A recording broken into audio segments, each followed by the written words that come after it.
Bonjour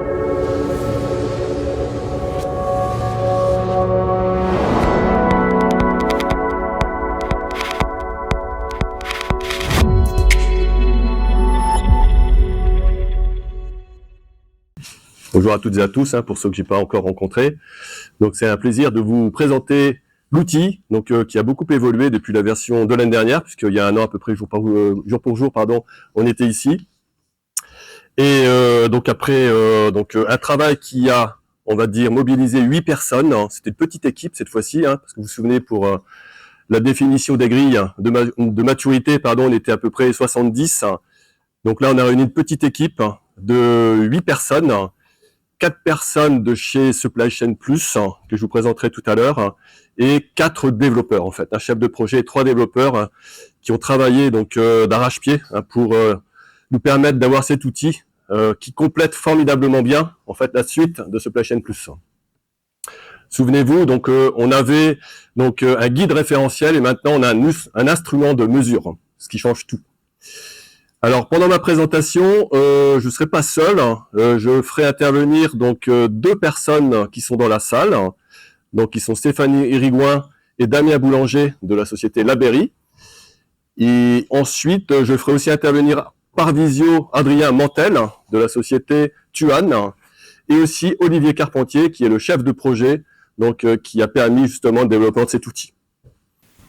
Alors, le titre de cette présentation, c'est un instrument de mesure complet, précis et stimulant pour scorer et benchmarker la robustesse de votre supply chain. Donc, on est sur un instrument de mesure. Alors, je le montre tout de suite ou pas? C'est le moment ou pas? Non, tout à l'heure. Alors, l'agenda de cette présentation, qui va durer à peu près 3/4 d'heure pour que vous puissiez poser des questions, c'est de vous représenter un petit peu le contenu de ce référentiel qu'on connaît tous très très bien. Néanmoins, c'est toujours bien de revoir un petit peu les critères d'excellence qui l'équipent, sur lesquels on a beaucoup travaillé. Je vous ferai une petite chronologie, puisque comme le disait Laurent, l'association est récente, elle est à 3 ans à peu près, mais on a beaucoup travaillé sur les 3 ans. C'est bien de voir un petit peu les jalons qui ont été franchis. Les 9 derniers mois, c'est le temps d'une gestation finalement. Que d'avoir pu développer ces nouveaux outils qui sont aujourd'hui accessibles. Et puis on va justement vous présenter cette transition. On est passé d'un guide numérique, le référentiel était sur Internet, on l'avait mis en ligne l'année dernière, et ça suffisait pas. On a eu beaucoup de frustration de personnes qui nous ont dit, plus que d'avoir un guide numérique qui me permet quelque part de partager les bonnes pratiques du supply chain management avec mes collaborateurs, avec mes équipes, mais aussi avec d'autres fonctions. J'aimerais un outil qui soit interactif et qui me permette de scorer vraiment ma supply chain. Et donc, on avait bien entendu ce message-là, et ça faisait partie de nos plans de développement. Et c'est justement ça qui nous permet aujourd'hui de vous présenter cet outil, cet instrument de mesure et de benchmark. Et ensuite, on vous fera une démonstration en live, puisqu'il faut voir justement comment ça fonctionne. Et on aura les témoignages de 2 sociétés primo-accédantes. On ne se connaissait pas jusqu'au mois de juin, et ces 2 sociétés nous ont rejointes récemment. Et ils ont voulu ardemment utiliser ces outils de scoring et de benchmark. Et donc c'est Labéry, on a 2 personnes de chez Labéry, c'est Stéphanie Irigouin et Damien Boulanger, qui sont fans de l'outil et ils vous diront justement leurs impressions après avoir utilisé l'outil maintenant depuis 2 semaines qu'ils l'ont. Et puis il y aura aussi Adrien Mantel, qui est chez Tuan, qui est Supply Chain Project Manager, qui est également fan, qui a commencé à l'utiliser pour scorer la supply chain de Tuan. Et après leur témoignage, on vous parlera aussi de la suite, puisque c'est bien beau d'avoir un outil, mais encore faut-il pouvoir le promouvoir, mais aussi l'utiliser entre nous. Voilà pour le programme.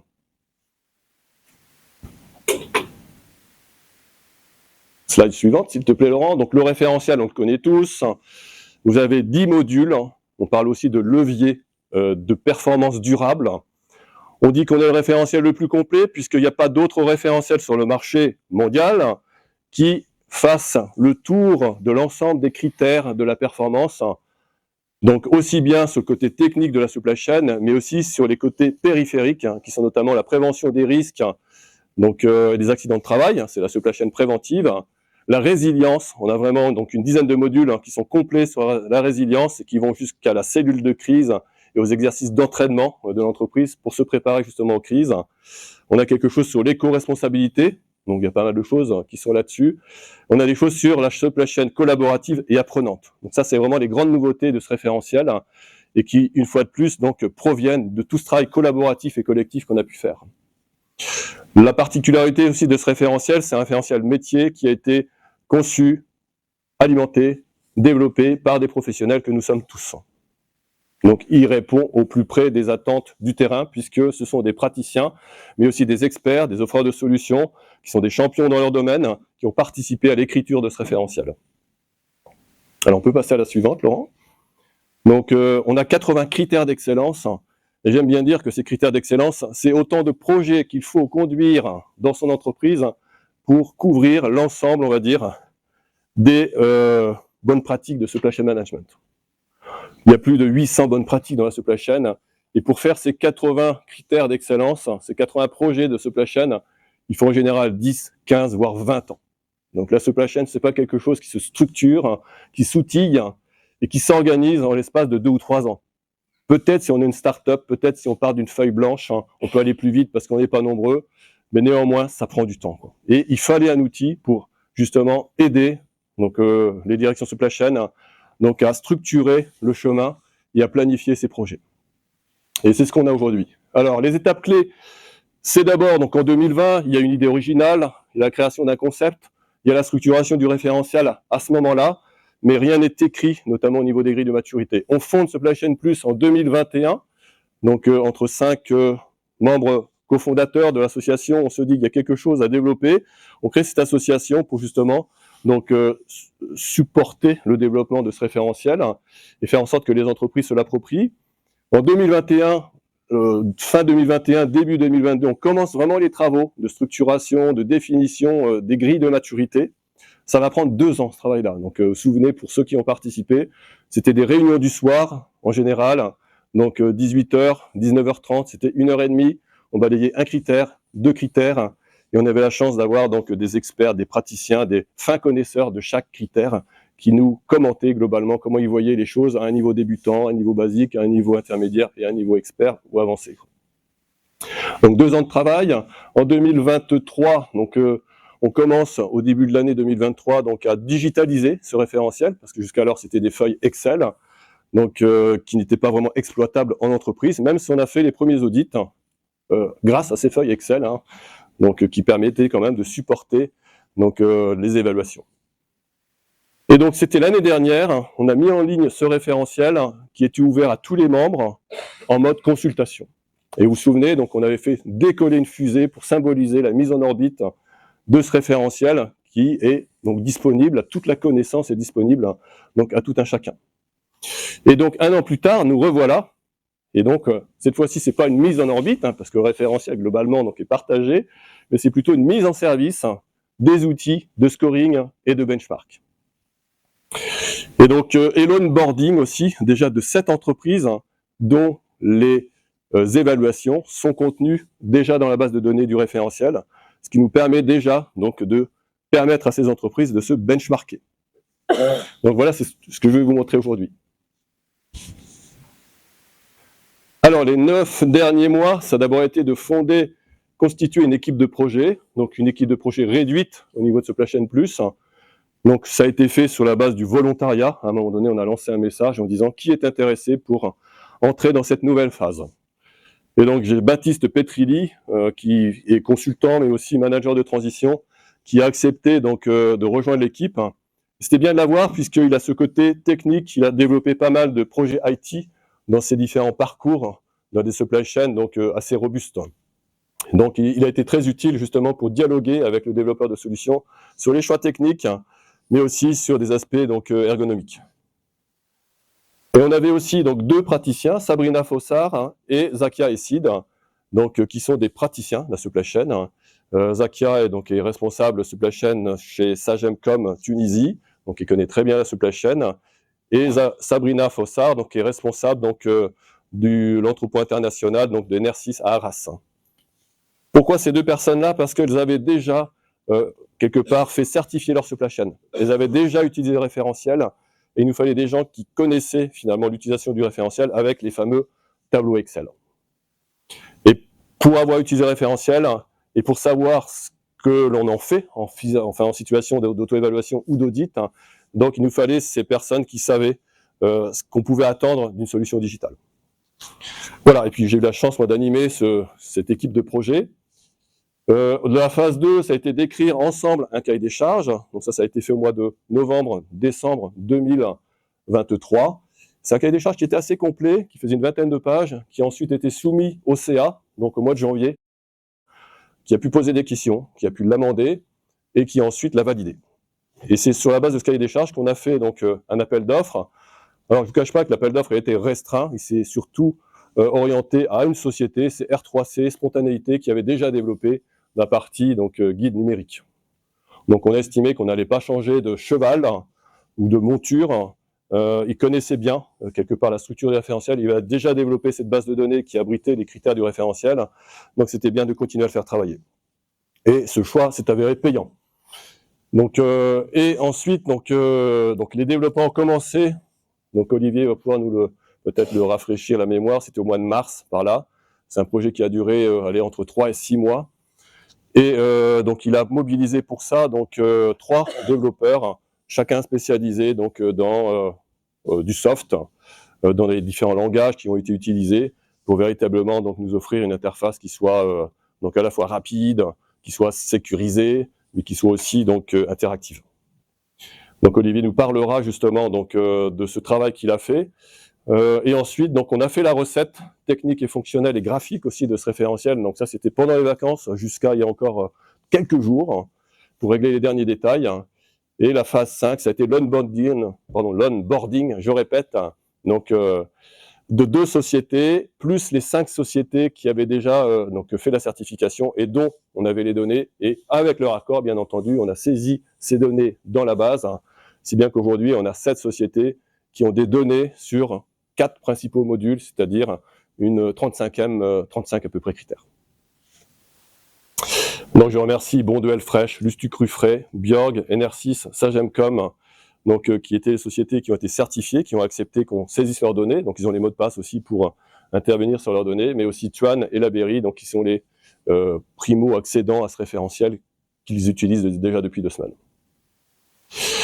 Alors, peut-être un petit mot à Olivier Carpentier maintenant, pour qu'il nous dise globalement les défis qu'il a dû surmonter, puisque ça n'a pas été une chose simple. Il s'est arraché les cheveux plus d'une fois. La chance qu'on a eue, c'est qu'on n'a pas vraiment cassé des choses qu'on aurait pu développer après coup. En revanche, le défi technique était assez relevé. Olivier, tu veux intervenir? Est-ce que vous m'entendez? Alors, on t'entend, exactement. Alors, Olivier, est-ce que tu peux nous présenter rapidement ta société et puis donc, les différents défis technologiques que tu as dû relever pour développer cette interface, s'il te plaît? Ok, voilà, bonjour à tous. Donc, je suis Olivier Carpentier, le fondateur de Spontanéité, qui est une agence web spécialisée dans les services en ligne. Nous sommes à Lille, une toute petite équipe, et on s'est spécialisé au cours de nos 15-16 ans d'activité. On s'est spécialisé dans des outils en ligne qui gèrent une grande quantité de données et qui sont voilà, des outils collaboratifs autour de la donnée métier. Et donc ce projet, vous l'avez compris, a été fait en 2 temps. D'abord, le référentiel métier, la description des critères, des modules, toute l'organisation logique autour de ce référentiel. Et ensuite, cette année 2024, eh bien, on a ajouté un étage beaucoup plus gros que le précédent, qui est celui de cet outil d'évaluation et de benchmark. Alors quelques petits mots techniques pour ceux qui connaissent un petit peu. On a utilisé le framework Symfony, qui est donc une technologie française qui est utilisée pour le développement d'outils web sur mesure. Voilà. On a donc, quels sont les défis? Alors les défis, c'est d'abord la structuration logique, puisqu'il fallait permettre à ce logiciel d'être réellement collaboratif avec des hiérarchies d'entreprises autour de la supply chain qui devaient être transposées correctement dans l'outil. On a la possibilité, ne serait-ce que pour la partie évaluation, d'avoir des intervenants au cours sur une entreprise qui sont différents. On a le référent qui est référent supply chain, on a le coordinateur sur une supply chain et on a des membres qui sont invités à s'exprimer, à scorer certains critères en particulier. Voilà, ça nous amène à ce défi de la volumétrie. Il fallait pouvoir stocker une immense quantité de données sans renoncer à l'exploitation en temps réel de ces données. Donc là, finalement, ça fait un peu le lien avec l'outil que vous allez voir, c'est-à-dire que toutes les données peuvent être rafraîchies en temps réel. Et dans l'étage du benchmark, vous allez voir qu'on peut obtenir également, sans avoir besoin d'attendre, de précompiler des données, eh bien, on peut avoir accès directement à la lecture des calculs effectués sur ces données. Et ça, c'est dû à un long travail d'optimisation permettant d'obtenir immédiatement les choses, malgré qu'il n'y ait pas de précompilation des données. Voilà, je termine avec peut-être un enjeu de sécurité. Il fallait absolument que les données métiers qui vont être saisies par les entreprises soient correctement sécurisées. Et on l'a fait notamment avec le fait de compartimenter les choses. La base de données dans laquelle sont gérés les critères, les modules, etc., n'est pas la même base que celle dans laquelle on gère les données des entreprises et le paramétrage des entreprises. Voilà. On a également voilà, des outils de cryptage et une gestion de l'authentification qui devraient permettre à cet outil de durer dans le temps et de résister à la progressive montée des incivilités numériques, pour utiliser un euphémisme, puisqu'on est quand même dans un contexte assez stressant au niveau de la cybersécurité, donc il fallait que cet outil soit robuste. Et j'ai hâte de voir l'utilisation qui va en être faite dans les semaines à venir et les mois à venir pour voir si notre pari est gagné. Voilà.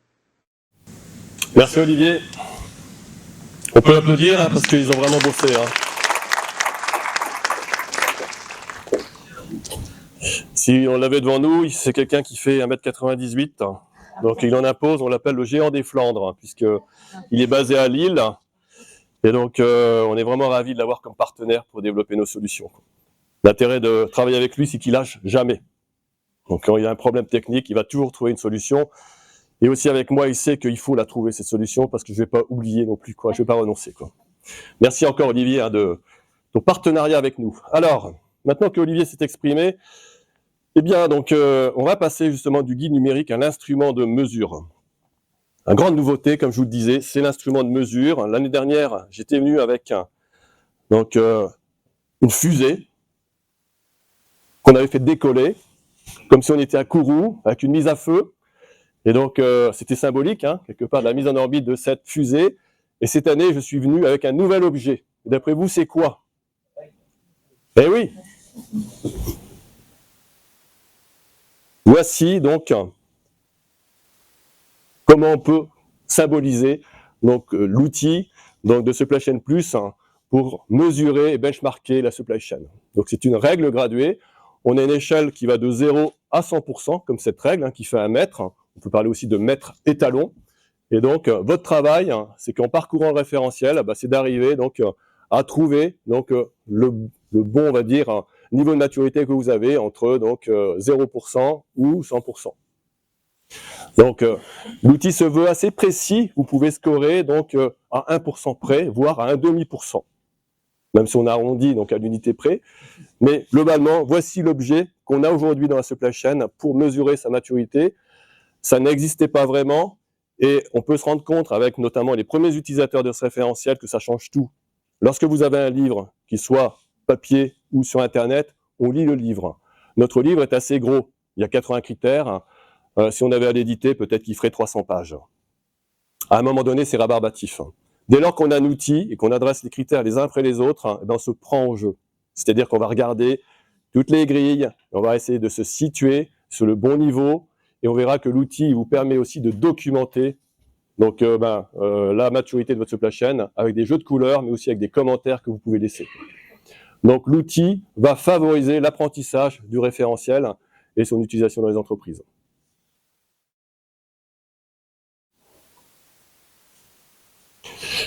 Alors, j'ai envie de passer directement à la démo, peut-être rapidement, quand je vous disais, voilà. Donc, on a reproduit l'échelle de maturité, on reconnaît les niveaux débutants, basiques, intermédiaires, avancés. Chacune des colonnes est scorée. Il y a un maximum de score, par exemple 10% ici sur ce critère de gestion d'entrepôt, 25% au basique, 22% ici, 15%. Donc, ça, c'est pré-scoré et c'est votre travail ensuite de dire, soit je remplis l'ensemble de ce qui est décrit dans cette colonne-là, et je passe à la suivante, ou au contraire, je ne suis pas du tout. Donc, on a quelque part matérialisé ce fait, j'y suis pas du tout par du not yet, ou bien j'y suis déjà, je suis passé à l'étape d'après, c'est achieved.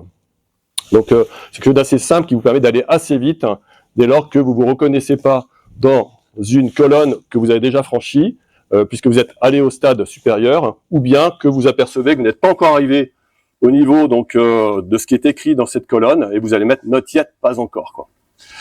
Et donc c'est lorsque vous êtes en in progress que vous allez dire justement, je vais tout lire, je vais regarder ce que je fais vraiment, est-ce que je fais tout là-dedans ou est-ce que j'en fais dans une partie. Si je fais tout, je mets tout en vert, éventuellement je prends tous les points, mais j'aurais pu faire achieved. Mais si je suis partiellement sur cet état de maturité, eh bien la possibilité de mettre des choses en vert, parce que je l'ai fait, en rouge parce que je l'ai fait pas encore, ou en orange parce que je suis un petit peu à mi-chemin. Et ensuite, vous allez regarder, il y a combien globalement de bonnes pratiques qui sont écrites dans cette section-là. Donc, elle est aussi large que possible pour offrir un confort de lecture. Donc, on voit qu'ici, on en a 1, 2, 3, 4, 5, 6, 7 points. Donc, on va faire un peu d'arithmétique. Sur les 7, j'en fais 1, 2, 3, 4, 5. Donc, j'en fais 2 en partie. Donc, vous avez 5/7 de la note, pour faire court. Et du coup, là, vous allez avoir 15% sur 20%. Donc, c'est la petite arithmétique qu'il faut faire, mais on peut pas passer, on peut pas faire sans ça, quoi. D'abord, vous avez besoin vraiment de savoir ce que vous faites vraiment bien, ce que vous faites pas encore, ce que vous faites en partie, pour vous approprier quelque part le contenu de cette grille, et ensuite vous scorez vous-même. Et là, c'est pas une intelligence artificielle qui va vous aider, pas encore en tout cas, peut-être que ce sera la prochaine étape, mais il faut globalement quand même savoir ce qu'on a mis en place dans l'entreprise.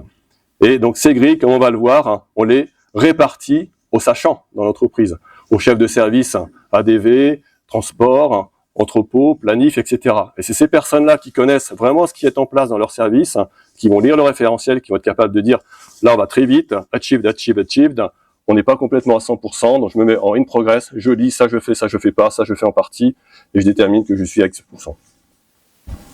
Donc voilà un petit peu la logique assez simple qu'on a essayé de mettre en musique. Alors, on va faire une démonstration maintenant.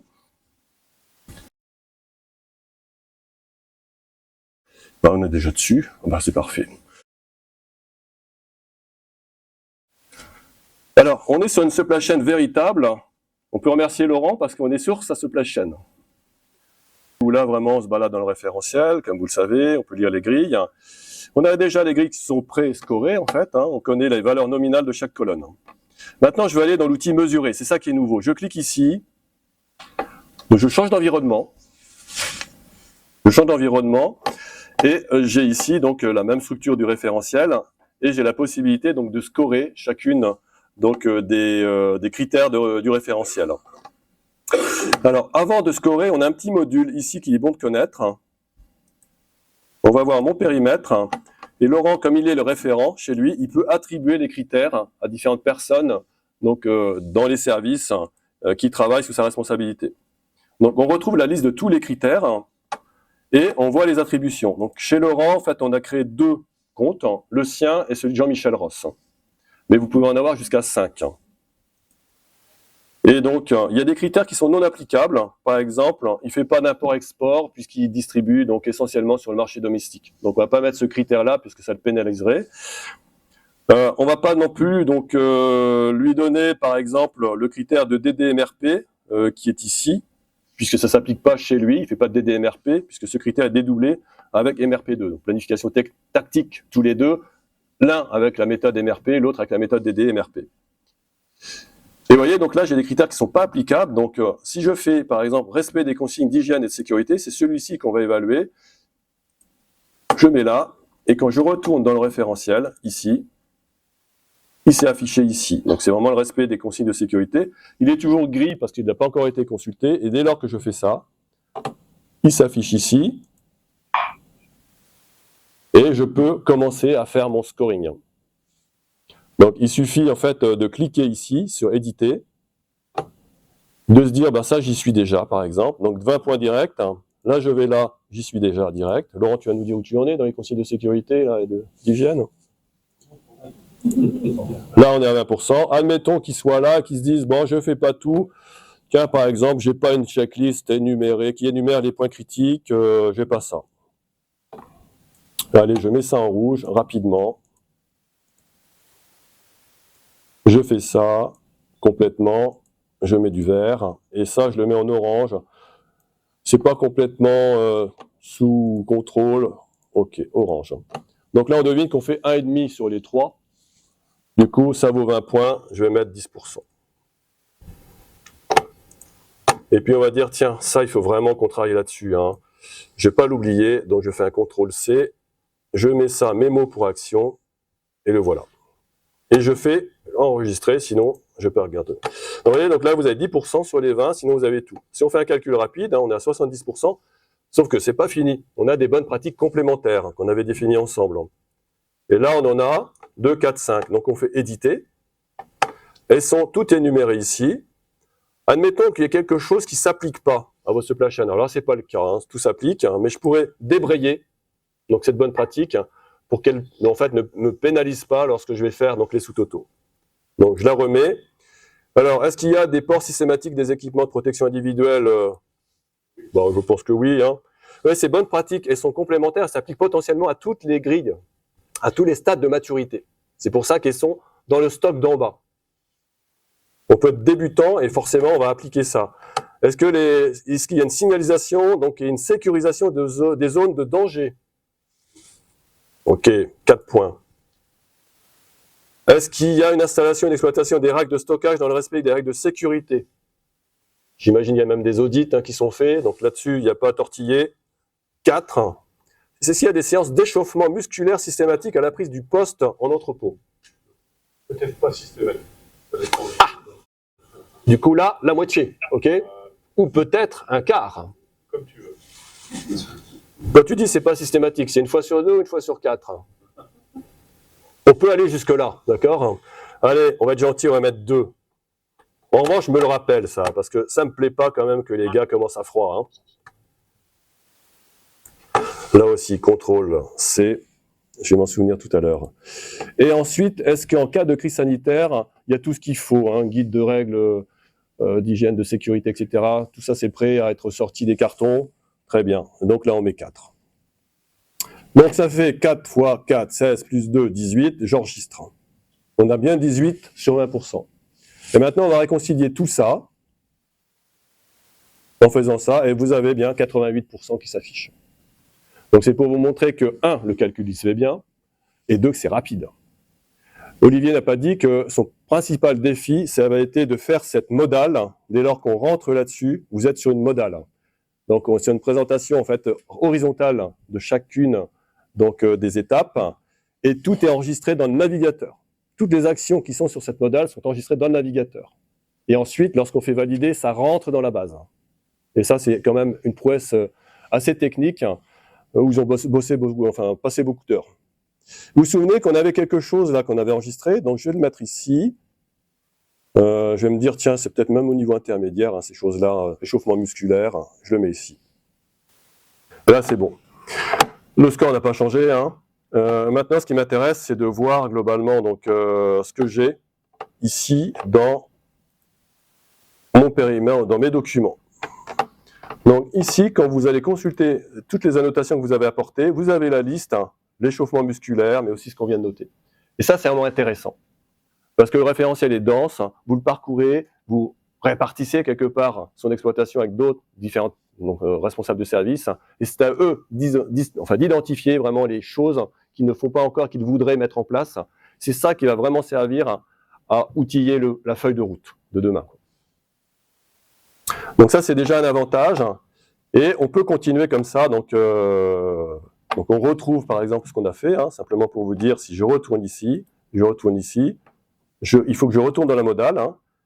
Si je vais là, par exemple, j'ai retrouvé mes annotations qui sont là, mais aussi les couleurs que j'ai pu donc sélectionner. Et ça, c'est vraiment intéressant parce que le but, c'est de partager aussi les grilles de maturité à son chef, à un collègue, voir la qualité, voir aux achats et leur dire voilà où on en est. Et voilà ce sur quoi il faut qu'on travaille. Alors ça, c'est la partie mesurée. Maintenant, on va regarder la partie benchmarkée. Et au niveau du benchmark, donc, on va retrouver la liste des modules qu'on a ouverts. Pour le moment, en fait, moi j'ai saisi les scores de Bonduelle sur la fiabilité, sur l'efficience, l'agilité. On a commencé à le faire sur la partie préventive et la partie digitale. On retrouve les scores de Bonduelle ici. Si je vais dans la partie préventive, ce qu'on vient de faire ensemble, on retrouve nos 88% qui viennent d'arriver là. On voit que la moyenne des 3 notes sur les 3 critères, il y en a une dizaine, fait déjà 74%. Le panel ici fait 10%, donc globalement, en fait, c'est 3 critères dans la supply chain préventive qu'on n'a pas mis sur les autres. Donc c'est normal que ce soit aussi faible. Donc je retourne ici tout au début. Je vais voir la fiabilité. Et donc là, on voit les notes pour chacun des critères. Là, vous en avez 10. Donc, où se situe la maturité de la supply chain de Bonduelle sur les 10 critères de la fiabilité logistique. Et là, on est à 94% en moyenne. Ici, vous avez la moyenne du panel qui veut dire quelque chose, puisque c'est des données réelles qui ont été saisies à partir des 5 certifications qu'on a faites, mais aussi à partir des supply chains de Tuan et de la Berry. Donc, il se trouve que 94, je suis au-dessus de la moyenne. Et ce qui est intéressant, c'est l'aspect visuel ici. Donc, on retrouve, alors, le fuchsia, c'est moi, et le bleu, c'est la moyenne du panel. Donc là, vous avez 7 entreprises en moyenne, dont Bonduelle, qui participent donc au benchmark.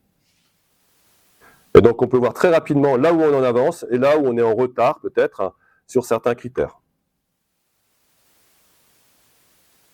Alors, donc on peut voir chacun des modules comme ça, l'efficience aussi. Alors, chez Bonduelle, ils sont très forts sur la partie planification stratégique, IBP. Franchement, ils ont poussé le curseur au maximum. Et on retrouve ici 100%, PDP pareil. Toute la planification chez Bonduelle est vraiment maîtrisée à la hauteur du stade avancé à 100%. On retrouve ici la moyenne, on retrouve ces scores ici, etc. Et ensuite, donc, vous avez le benchmark global qui vous permet de voir où vous vous situez au niveau donc, des modules. Donc le module fiable et la moyenne du secteur ici. La partie efficiente, la partie préventive et la partie agile et préventive. Et digitale. Donc là, on en a activé 5. Si on active les 10 critères, vous aurez justement un radar avec 10 points. On a la possibilité d'enlever la moyenne si on ne veut voir que ce qui nous caractérise, ou l'ajouter. Moi, j'ai demandé à Olivier d'enlever le min et le max, parce que ça polluait un petit peu le visuel, mais il les rétablira en temps voulu. On a pris le parti de mettre le benchmark sur tous les secteurs d'activité. On reconnaît ici, il y a l'agroalimentaire, l'électronique. Donc aujourd'hui, on va se benchmarker tous secteurs d'activité confondus parce qu'on n'a pas assez de monde dans la base. Donc à partir du mois de janvier, si on a atteint nos objectifs, qu'on va vous dire tout à l'heure, on pourra vraiment spécifier chacun des secteurs pour savoir comment je me situe par rapport à des supply chains agroalimentaires. On pourra même aller, sur le type d'activité, là, on est sur l'industrie, mais on a aussi des distributeurs qui peuvent utiliser le référentiel. Les effectifs, donc on est là sur une ETI, mais on a aussi des PME et on a aussi des grands groupes internationaux. Et puis, les marchés, je pense qu'on s'est un petit peu fait plaisir en mettant marché domestique, marché Europe, marché B2C. Je pense qu'on va laisser ça donc, à tout marché confondu. Et là, ce qui est intéressant, c'est que Tuan, par exemple, est une société avec plusieurs supply chains. Vous avez une supply chain en France, vous en avez en Tchéquie, en Italie, aux États-Unis, il nous dira ça mieux que moi, donc Adrien. Et son vœu, c'est de pouvoir aussi utiliser le référentiel pour que chaque supply chain s'auto-évalue pour ensuite faire un benchmark en interne. Et là, c'est que Tuan, le groupe Tuan, entre les différentes supply chains, les différentes filiales de Tuan. Et ça, c'est intéressant aussi. Et je me souviens que c'était une question qui avait été posée l'année dernière. Est-ce qu'il sera possible ou pas de se benchmarker en interne? C'est parce que cette question a été posée qu'on s'en est souvenu et qu'on a pu le faire. Il ne faut pas hésiter à participer, à demander des choses. On n'y pense pas forcément. Donc voilà un petit peu la démonstration donc, du référentiel. Je vous ai tout montré, vous avez tout vu. Il y a la partie certifiée qu'on n'a pas ouverte. Mais dès lors qu'une société dira, voilà, j'ai fait mon auto-évaluation avec l'outil de mesure, je connais mon benchmark, j'ai tout fait. Alors si, il y a une chose que je ne vous ai pas montré, c'est les commentaires.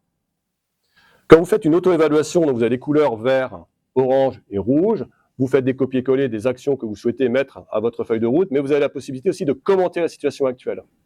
Quand je fais un audit de ce supply chain, moi j'écris globalement ce qu'on m'a dit pour justifier la note que j'ai donnée, quoi. Donc j'ai repris ces notes-là en fait pour Bonduelle et pour tous les critères qui ont été en fait évalués sous certification. C'est-à-dire que quand je reviendrai chez Bonduelle faire un audit, eh bien l'auditeur mettra ses commentaires sur l'audit ici. Et c'est assez facile, hein, vous faites éditer et vous mettez vos commentaires. Vous pouvez mettre du gras, vous pouvez mettre du vert, vous pouvez mettre des couleurs aussi. Ce qui est bien que quand l'auditeur arrive, déjà pour vous, c'est bien de commenter la situation. Et quand l'auditeur vient, il prend connaissance de ça, il est sur Internet, et il se dit d'accord, sur ce critère-là, voilà ce qu'ils ont fait. J'estime que c'est pas mal, donc je ne vais pas passer trop de temps là-dessus. Ou au contraire, je vais creuser ça. Ça ne me satisfait pas, ça me paraît un petit peu trop général, etc. Donc on a besoin de commenter la situation actuelle. Voilà donc pour la démonstration donc, en ligne. Alors je vais reprendre le fil de la présentation qui est ici.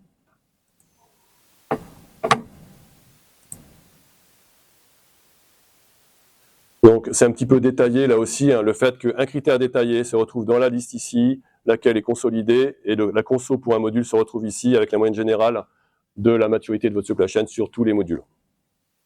Et les aspects graphiques aussi, qui sont assez simples hein, en fait, mais qui sont quand même intéressants, puisque visuellement c'est mieux de voir des graphiques que des tableaux seulement.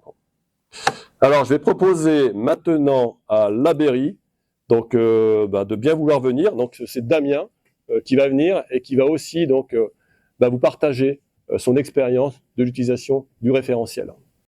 Donc là on est sur le compte de Labéry. Et Damien va nous montrer comment il score. Donc, il a déjà scoré donc 3 modules. C'est peut-être de nous dire combien de temps tu as mis et comment tu as fait pour scorer ces modules. Et ensuite, Stéphanie nous parlera des avantages de la solution. Alors déjà, je ne l'ai pas fait tout seul. Ce qui est intéressant dans l'outil, en fait, c'est vu que ça couvre un périmètre très large, c'est que ça permet aussi d'échanger en interne avec d'autres services, d'autres responsables de service, qui peuvent avoir aussi des visions un peu différentes de la fenêtre où on est. Donc, ça génère de l'échange, ce qui est hyper intéressant. Et du coup, on a rempli les 3 premiers modules, fiabilité, efficience et agilité. Et pour ce matin, l'idée, c'était de partir sur le digital, vu qu'on est un peu dans ça. Le dernier webinaire était axé sur cette partie-là et donc sur la business intelligence. Donc là, pareil, on peut en discuter nous en interne côté supply, mais on peut aussi échanger avec l'équipe BI de la société. Ça permet d'avoir une contradiction aussi sur les avis. Sur la partie débutant, au final, on va dire qu'on y est, on est plutôt pas mal, donc on va pas perdre de temps là-dessus. Sur la partie basique également, on travaille en fait, pour être clair, on travaille avec Power BI, on a une équipe de BI dédiée justement sur tous ces sujets. Donc par contre, sur la partie intermédiaire,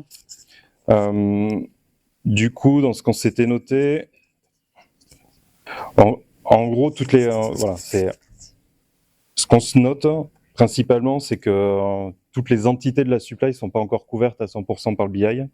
Donc c'est un véritable axe de progression. Donc on se le note, l'ensemble des entités supply.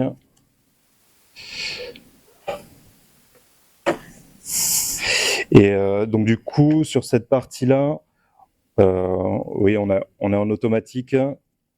On a le BI qui nous a mis en place pas mal de choses, du moins sur les périmètres qui sont couverts. Au niveau de l'ETL, on va dire qu'on est bon aussi. Ensuite, c'est peut-être plus sur les runs d'actualisation. On va dire qu'on n'est pas à 100%. Et tout le reste, en fait, est en vert. Donc, on se le note comme ça. On n'a rien en rouge sur cette partie. Mais vu que l'ensemble des périmètres ne sont pas couverts, on va rester quand même sur du 20/30. On sait qu'on a des gros axes de progression par rapport à ça. Et si je pars sur la partie avancée, la BI n'est pas complètement généralisée à l'heure actuelle encore. Toute l'équipe justement de Stéphanie sur toute la logistique client, donc service client, entrepôt, transport. Il y a des parties qui en font partie, d'autres qui n'en font pas encore partie. Donc on le met en orange. Et là, il y a pas mal de chantiers en cours. Donc là, je vais pas détailler chacune des lignes, mais oui, il y a les prévisions sont concernées, les scorecards aussi, les plannings, c'est en cours, stock, c'est en cours, commande, c'est en train d'être livré, taux de service, c'est fait. Enfin, il y a beaucoup de choses qui commencent à être dans le scope. La création de propres rapports, en fait, on a une solution, on a Power BI, on a la solution MSBI aussi via Excel, en fait, qui permet d'être connecté directement au cube de données. Donc, au travers de Power BI, on ne donne pas la possibilité aux utilisateurs de créer leur propre rapport. On essaye de le verrouiller, c'est aussi pour avoir une certaine harmonisation dans les outils de reporting. Par contre, au travers d'MSBI, chacun est libre, en fait, de créer ses propres rapports. Donc, pour nous, on le passera en vert. Et voilà, on a des données communes et partagées. Et la note qu'on se fixerait, normalement, c'est pareil, c'est du 15 sur 20. Donc, ça nous donnerait déjà 10, 30, 50, 65. Et ensuite, concernant les bonnes pratiques, donc là, on n'est pas trop mal. On a à chaque fois, dans la majorité du temps, dans chaque projet, on a des key users qui sont dédiés. Mais une fois de plus, c'est pas encore assez généralisé. Et le guide utilisateur, effectivement, on a de la documentation sur tous les indicateurs. Peut-être qu'il manque encore des guides d'utilisation propres pour vraiment appréhender les outils.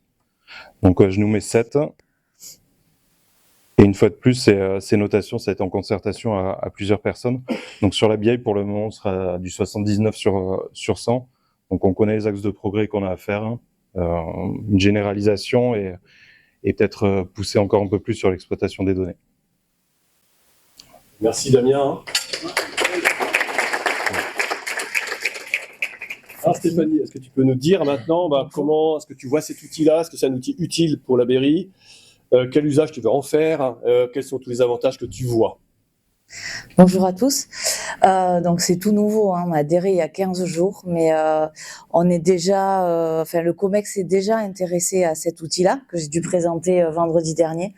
Certaines activités étaient même jaloux, pour tout te dire. Je pense notamment à la finance et ils me disent mais moi je veux la même chose sur la finance. Donc cet outil, à quoi il va nous servir? Donc l'équipe est assez nouvelle sur la logistique. On a eu pas mal de restructuration les dernières années. Donc, on a une équipe toute nouvelle depuis un an. Et du coup, chacun, pendant cette année-là, a pris un petit peu son poste et son environnement. Donc, l'outil, comment il va nous servir? En fait, il va nous servir à définir maintenant notre feuille de route. Et donc, je trouve ça hyper intéressant et franchement, chapeau pour le travail qui a été fait parce que je trouve que tous les critères sont très pertinents. Donc ça, je tiens vraiment à le dire. Et voilà, du coup, je travaille dans la supply depuis 25 ans. Et franchement, oui, tous les critères sont hyper parlants. Et du coup, moi, ça m'a conforté dans le fait de savoir que les projets qu'on avait en cours dans le service, on n'est pas à côté de ce qui se passe. Donc, on est aussi assez fiers finalement sur les critères qu'on a remplis. On est assez fiers de ce que l'on sait faire. On s'en rend mieux compte et on a un apport complètement objectif. Et c'est ça qui est intéressant en fait, parce que quand on est dans une structure et qu'on a la tête dans les guidons, on se rend pas toujours compte de ce qu'on fait bien et ce qu'il nous reste à faire. Donc voilà, donc moi ça nous a permis ça et moi ça va me permettre dans l'avenir à appuyer les projets que j'ai envie de porter pour nous améliorer sur la supply. Et donc là, quand on a des critères, un référentiel aussi complet et aussi professionnel que celui-là, ça devient vraiment un avantage pour apporter tout ça et mettre un petit peu de valeur et de poids auprès du COMEX en tout cas pour avancer sur certains projets. Donc merci pour ce travail-là. Et du coup nous c'est très à l'écoute et je pense que dans une prochaine réunion où on va englober pas mal de cadres là de la société. On va certainement parler du benchmark aussi en interne parce que c'est quelque chose qu'on a envie de déployer. Donc, du coup, sur la supply, ça nous permet de le faire de manière très pro. Donc, voilà ce qui va se passer sur les prochaines semaines chez nous. Merci Nathalie. Merci beaucoup.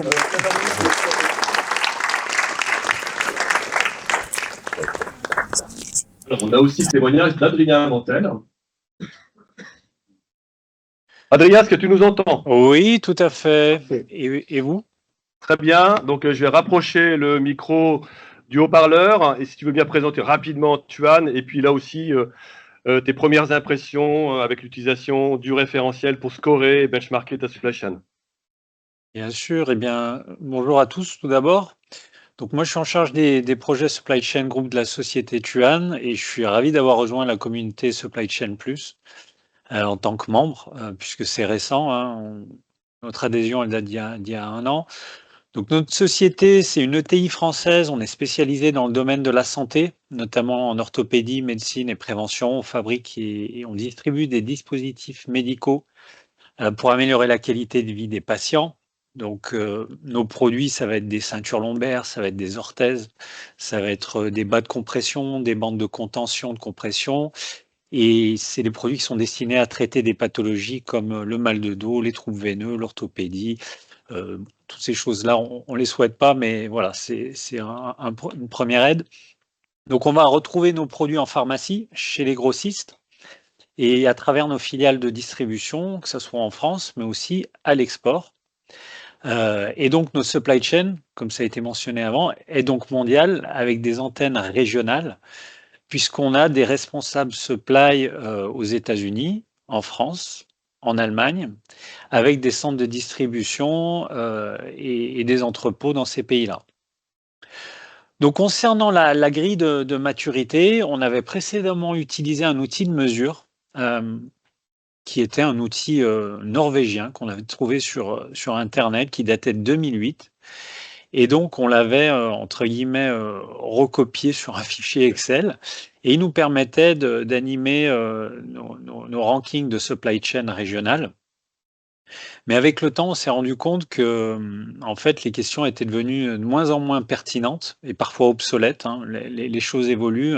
C'est vrai que la tendance, il y a 15 ans, c'était très porté sur le lean. Aujourd'hui, on va avoir des nouveaux thèmes qui vont arriver, comme l'IA, comme l'éco-responsabilité.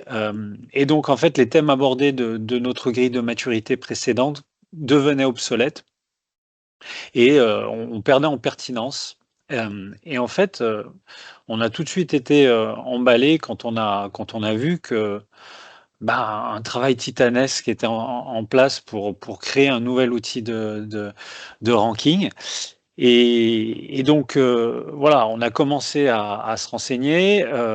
Moi, je tiens à tirer mon chapeau à toutes les personnes et toutes les équipes qui ont travaillé dessus, que ce soit au niveau métier, niveau fonctionnalité, parce que en fait, le degré de précision, il est tout simplement hallucinant.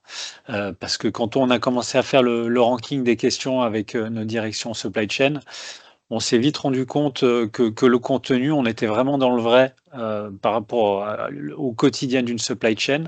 C'est très terrain et à tous les niveaux, et c'est réaliste.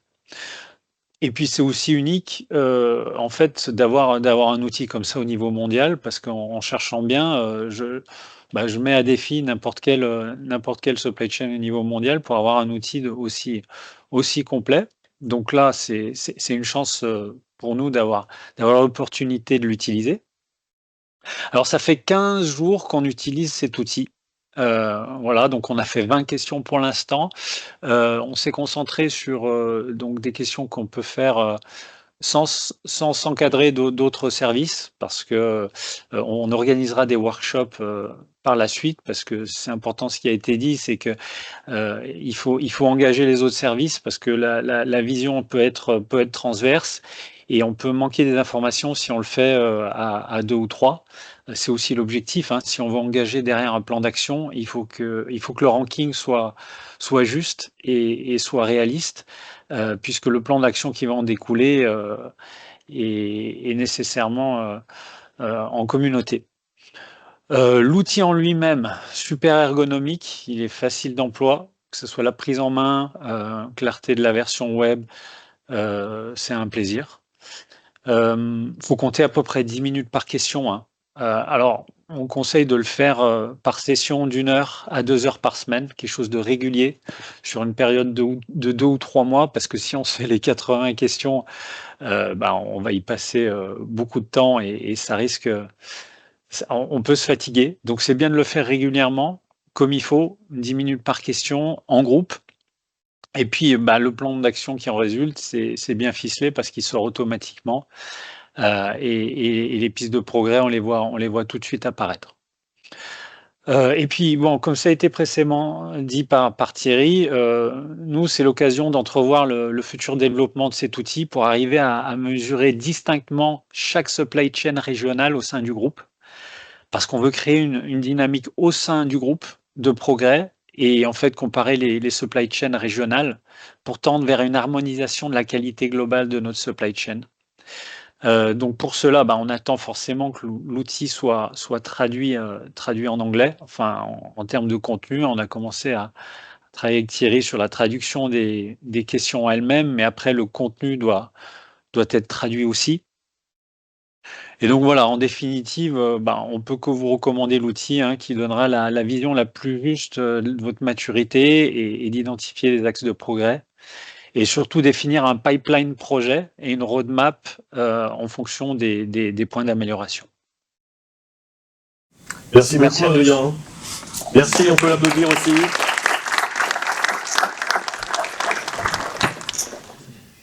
C'était important d'avoir ces deux témoignages, puisque franchement, on leur a pas forcé la main pour utiliser le référentiel. Ils sont venus vers nous. Adrien, dès le début de l'été, me disait « je voudrais pouvoir scorer ma supply chain », mais je lui disais « c'est pas fini, on est en cours de recette, c'est pas possible ». Et puis dès que ça a été possible, en début septembre, il s'est jeté dessus. Et voyez, en moins de 2 semaines, il a déjà scoré donc à peu près 25-30 critères. Encore merci, Adrien. Tu nous as pas dit aussi que tu avais partagé ce référentiel à ton directeur supply chain qui s'appelle François Karch.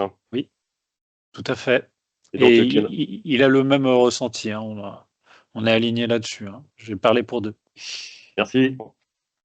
Alors, je vais terminer cette présentation. Voilà, si on avait en fait à résumer ce que vous offre l'outil, il y a une dizaine de points. Donc, d'abord, vous définissez votre périmètre d'évaluation en attribuant les critères qui s'appliquent à votre supply chain aux différents responsables de service qui sont les mieux à même de scorer, qui vont aussi s'entourer de compétences complémentaires pour le faire s'ils le souhaitent. Donc, vous répartissez les critères entre vos responsables de service dans la supply chain, mais aussi au-delà. En fait, il y a le commerce, il y a les achats, il y a aussi la finance, il y a l'informatique, il y a aussi la partie RSE qui est assez forte dans le référentiel. Vous allez pouvoir scorer les critères d'excellence, donc en termes d'auto-évaluation. Vous avez la possibilité de documenter, repérer ce qui est en place, en cours ou à faire avec le jeu de couleurs, comme on vous l'a montré, commenter la situation actuelle, identifier les actions clés à mettre en œuvre qui vont se retrouver dans la feuille de route, et ensuite donc mémoriser tout ça, les scores et les commentaires. Donc c'est très facile de revenir dessus, de compléter. Tout ce qu'on voudrait, moi, c'est que quand les gens commencent à scorer en fait des critères, qu'ils aillent jusqu'au bout du module. Comme ça vous offre une vision complète de votre maturité sur le module complet et ça permet d'alimenter les benchmarks de façon globale par module. Vous avez la possibilité de visualiser vos forces et faiblesses, donc très facilement quand vous regardez la vue avec votre position par rapport au benchmark.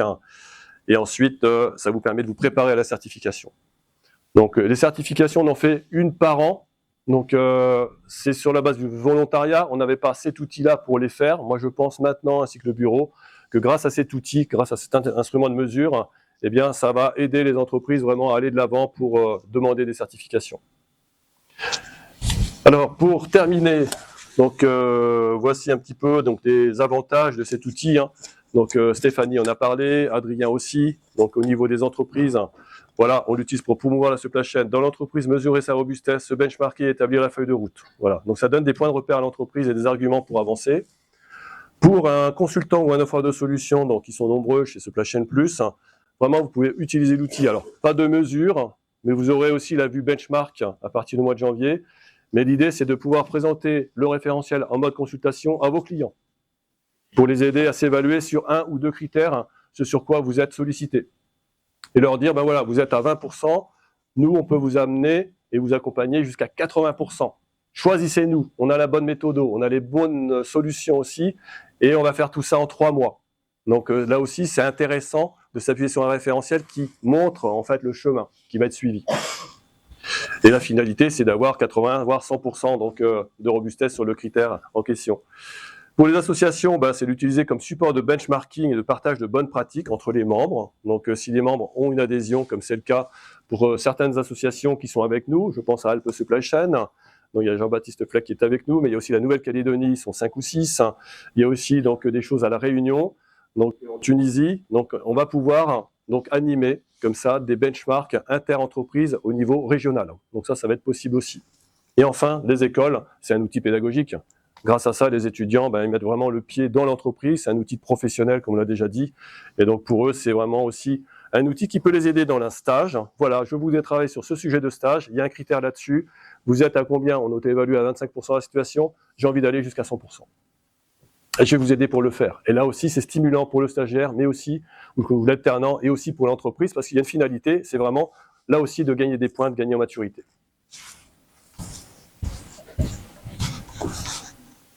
Alors, les prochaines étapes, c'est l'onboarding. Donc, on ne va pas laisser l'outil, on va dire, comme ça. Vous pouvez compter sur Supply Chain Plus, sur le bureau, sur notre énergie pour vraiment vous inciter à l'utiliser. Donc, on a eu des témoignages qui sont convaincants. L'outil est vraiment facile d'accès. Il est stimulant. Quand on commence quelque chose, on a envie de faire le suivant et le suivant et le suivant. Sauf comme le dit Adrien, à un moment donné, on s'arrête parce qu'on peut, on peut se fatiguer, quoi. Donc, c'est d'organiser ça en interne. Et nous, pour supporter quelque part et accompagner l'utilisation de l'outil, on a prévu, et c'est une décision qui a été prise hier en conseil d'administration, c'est d'organiser des vagues de benchmarking. Donc, mois par mois, on va prendre un module. Donc, par exemple, au mois d'octobre, l'efficience.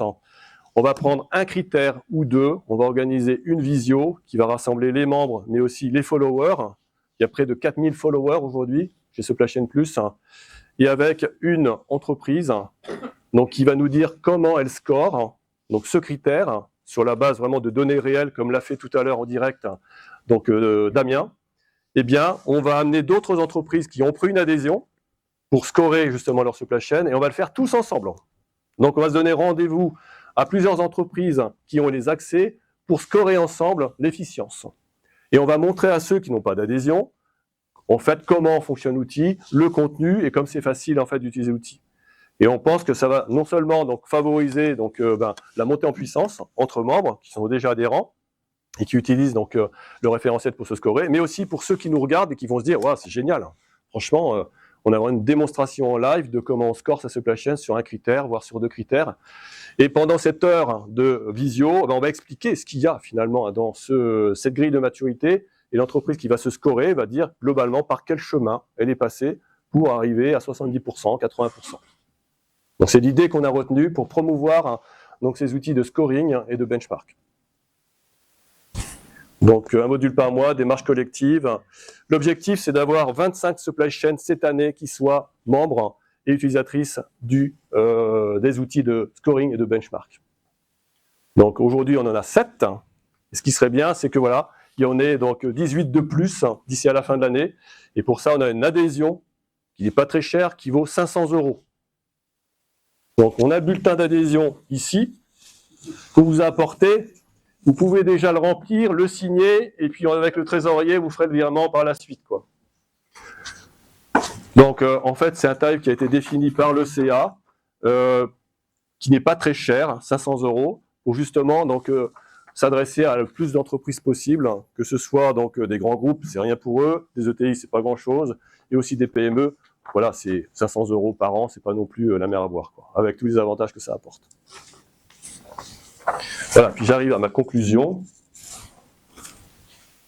Donc, si on voulait aussi récapituler ce qu'apporte le référentiel, c'est vraiment 10 outils en un.